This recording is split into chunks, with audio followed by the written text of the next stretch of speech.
Yet another video on how to repair your headlights when they get foggy. So this is my daughter's car. I just did the my truck, and hopefully you like that video. And I mean, I'm not monetized, I don't care. But what I wanted to do was point out a couple of things to you. One, turning this into this is relatively simple and it's really quick. I've seen other folks who do it with masking tape or the blue tape, and they tape off all this area up around here, and then they get 4 different grades of sandpaper and all kinds of stuff, and that's fine. I mean, I think theirs will probably last longer than what I'm doing. But here's what I do. I take and put a little bit of this solution, which I showed you in the other video, on here. I just turn it real slowly and then pour the stuff just right directly onto the thing here, to the buffing wheel. And then I just get a good coat. I turn it on and get a good coat of the buffing compound all over the fixture or whatever it is I'm working on. And you can do this, the chrome stuff here, and you can do this piece up here, and it's perfectly okay. The trick is, and this is where the caveat comes in, plus my disclaimer, I take no responsibility if you screw up your car. It's hard to do, but if you manage it, it's not my fault. So what you do is you get a good coat on there, and then you just keep polishing it. And what happens is that this little buffing wheel will absorb all of the stuff, and you can see how dark it's gotten. The whole thing was just light color here, and it's gotten dark like that because it's pulling stuff off, and it's putting moisturizer into the plastic. So anyway, I wanted to share that with you. I really don't have a way to set the camera down and show me doing this, but you know what? I'm going to try it anyway. So let's see if I can get some of this stuff on here, enough of it to make a difference without splattering it everywhere. I do not do it this way. I do it with the thing running and with the stuff in my other hand, but since my other hand right now is holding the camera, we're going to do it like this. Okay, so here's what I do. I want it to go down. So, and this particular wheel, the one that I showed you earlier that I bought at Harbor Freight for like $3.50, and I didn't get enough stuff on here, so I'll have to go get some more. But this is kind of how I do it. Slow at first, where I'm just getting it on here. Okay, so let me put some more on. You can see there in that last little bit that it was already starting to pull it off. The drill wants to come off.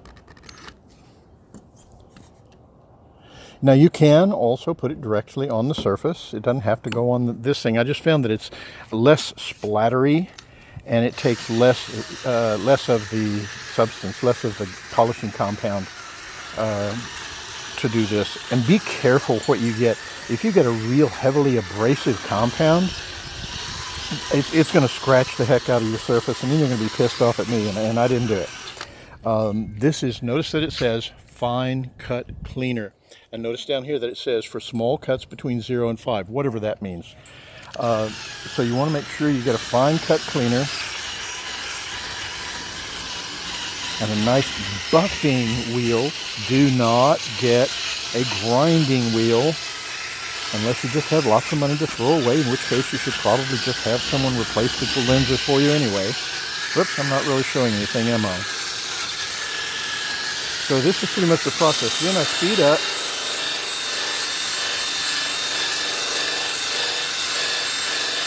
And you can see that it's taking it off. And you just have to turn your drill to get different angles. Now, this buffing compound, I think, says it's good up to 2,500 RPMs. You could check out the bottle. Be sure to shake it well before you first use it. And this particular drill, I think, does up to 1,600 RPMs on high speed. So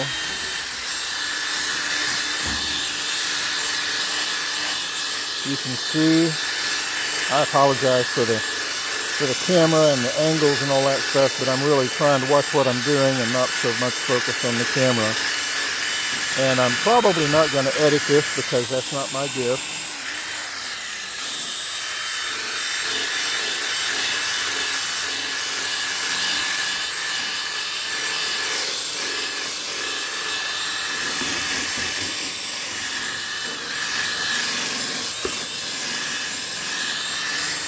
Okay, so it's not going to pass for a new one. You can still see some discoloration here and there, but that's at least 1 or 2 f-stops better than it was. So since my daughter drives to school, it's like 20 or 25 miles each way every day, either to work, which she works there, or go to class, and she works until dark, after dark, so having that extra light shining on the road is a big deal. All right, so there we go. And again, this little gizmo here, like $3, $3.50 at Harbor Freight. This guy, I don't remember how much he was, a couple of bucks, maybe $4, $5, something like that. But it's mirror glaze number 2 fine cut cleaner, and so that's what you want, whether you go to an auto parts store or whether you go to Home Depot or Lowe's or Harbor Freight or whatever. That's the kind of stuff you're looking for. All right, YouTube, I love you guys. I'm out.